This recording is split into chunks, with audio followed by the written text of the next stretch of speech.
Today we have a special interview with a really special person. Her name is Letta Hollingworth.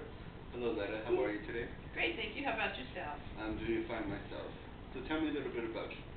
I was born in Chadwell, Nebraska on May 25th, 1886. Wow, I'm old. How many siblings do you have? Well, I have two younger sisters named Ruth and Margaret.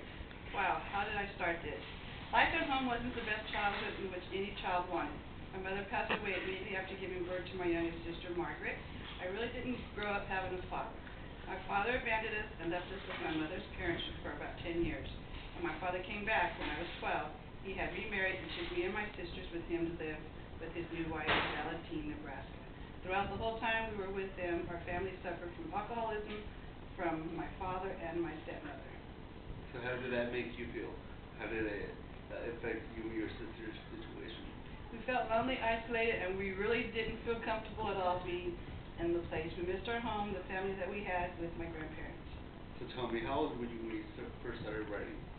Well, at the age of 14, I had published my first poem entitled Lone Pine. What happened after you finished high school?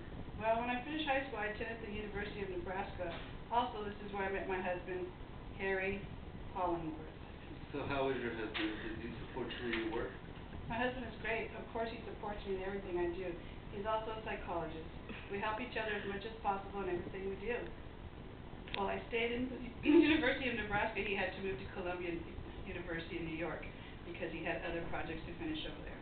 So what are your thoughts about psychology? What have you accomplished in this field?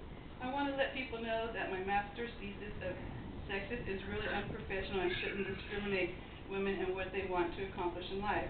I am very feminist, and as much as men have the right to have a degree, we women can do the same thing and ever better.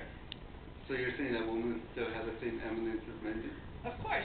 There are some women that are much smarter than men, just that they don't take advantage of the power and the mind that they have.